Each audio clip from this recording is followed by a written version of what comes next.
Hey guys, alright, it's Brett from Iron Body Martial Arts. You guys might know me from the channel here on YouTube. It's a pretty small channel, but I focus mainly on old style traditional martial arts and conditioning training, endurance and toughness training, and some old school martial arts stuff. Okay, Sensei Seth and Too Hard to Hurt channel just did a recent video on the bow or the staff as a weapon of self-defense. Yeah, I'll watch the video. I like Sensei Seth, but I just thought I'd add some interesting points from another perspective. But there are a lot of other styles of using the staff. There's a few principles like within Kung Fu, whereby some of the ways that the staff is used in karate and stuff like that is not the usual way that you would use a staff for self-defense. Staff weapons are all about distance, and a staff, the main thing about a staff is like a gun where it's powerful in one direction. The main thing being in the stabbing direction, all right? That's the power, that's the self-defense power of a staff. You don't ask a gun to whip, to lash. A gun applies force in one direction. So the power of a staff is that it's versatile and it applies force in a singular direction, usually, which is the tip and is straight. Yeah. So that's point number one.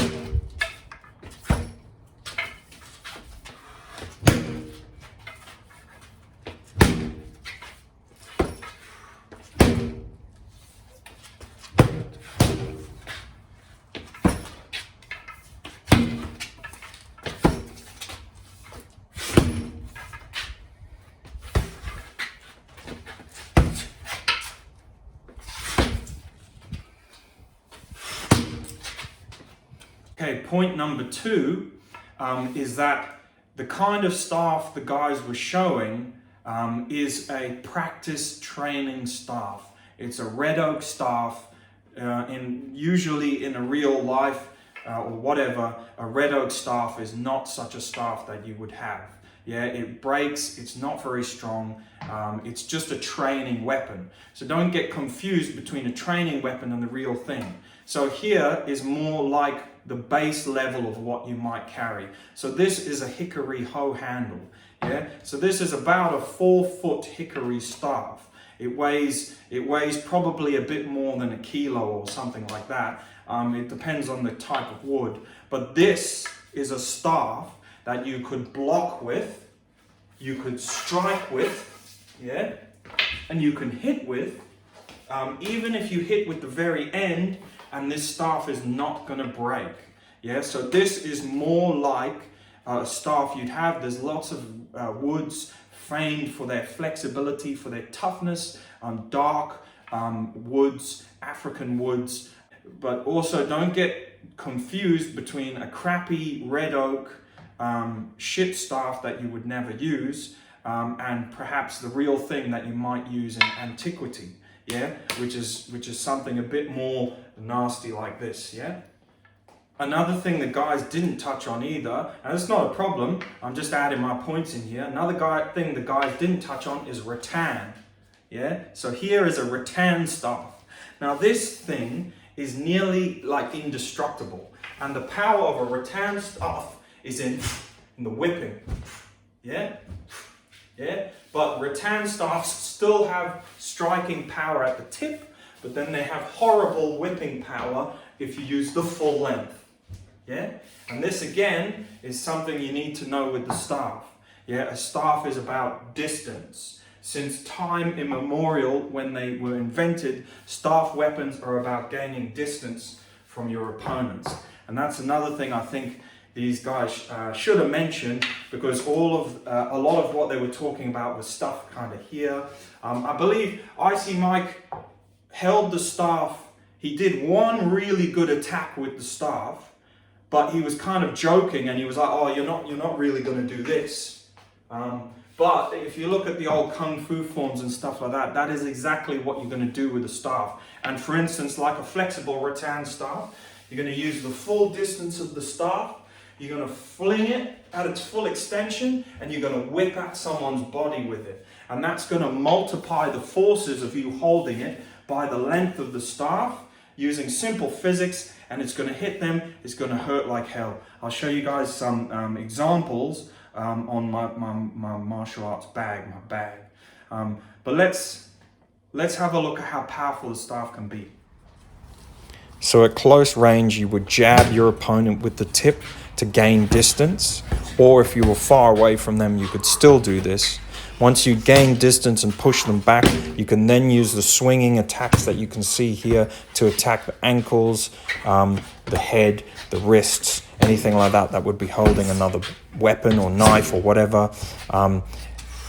If you didn't have the distance and you're in a closed off area, then you would simply just jab with the staff, keeping people back and giving yourself a safety margin.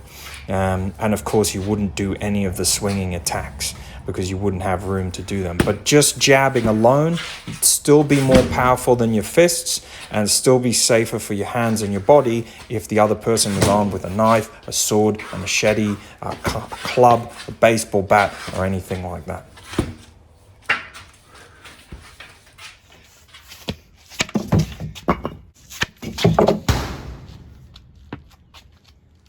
Yeah, so for anyone who's still watching this video is to no way criticize what Sensei Seth did.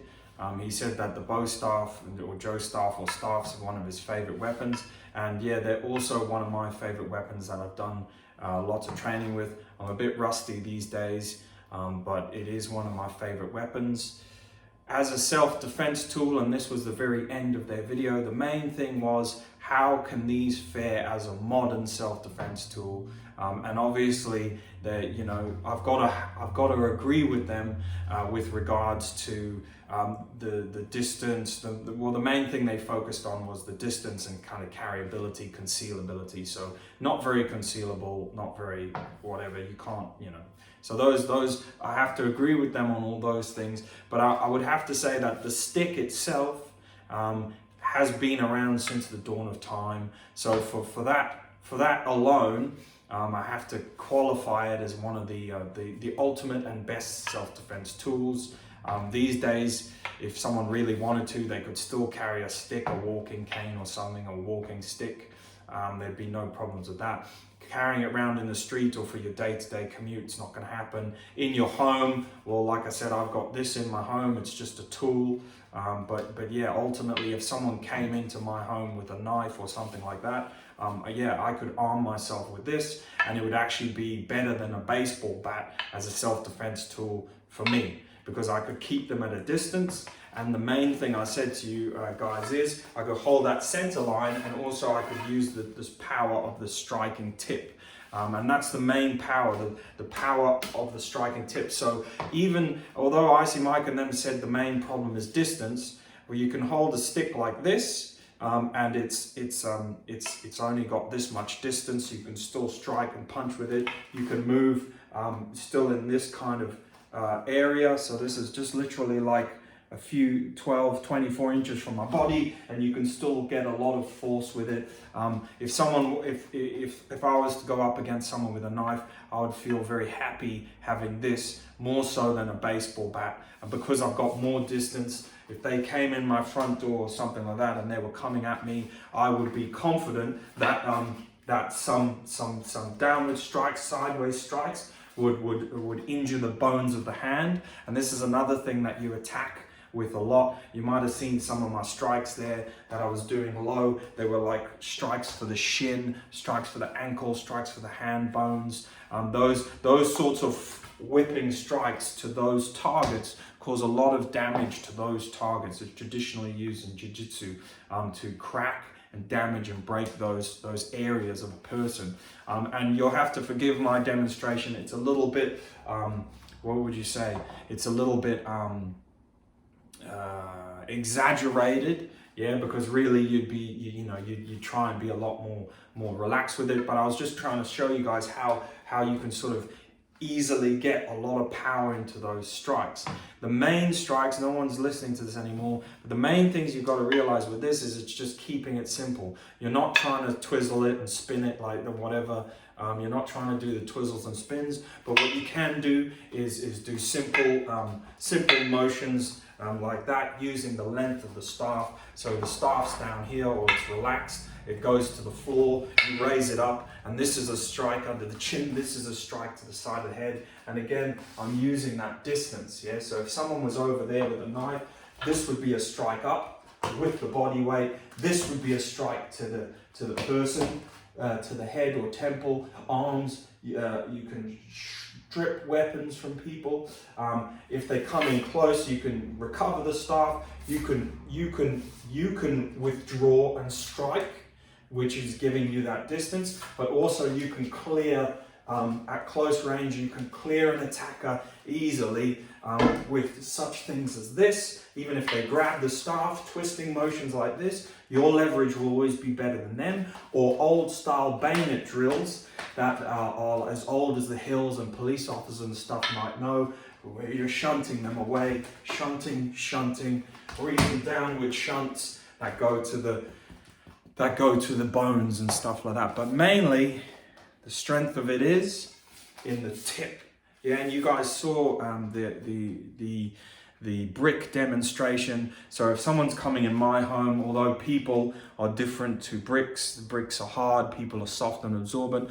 But if someone's coming in my home, I'm aiming this tip at a bone target, sternum, head, face, wherever, bone targets, ribs. If you strike a bone target simply like that, boom, with a correctly aimed strike, much like how you'd hit a snooker cue, yeah, and you can add twists in there. Obviously, the more you practice, you can become better. But literally, with a stick like this, all you'd have to practice is strikes like this, yeah, pretty much just strikes like that with your best hand. And if someone came at you, you could keep them at distance, boom, give them a good strike with the end of this, and they would be hurt a lot. It'd be a very effective tool. So anyway, guys, tell me what your thoughts are. Sensei Seth and Icy Mike, thank you for looking at these weapons of self-defense, and have a good day.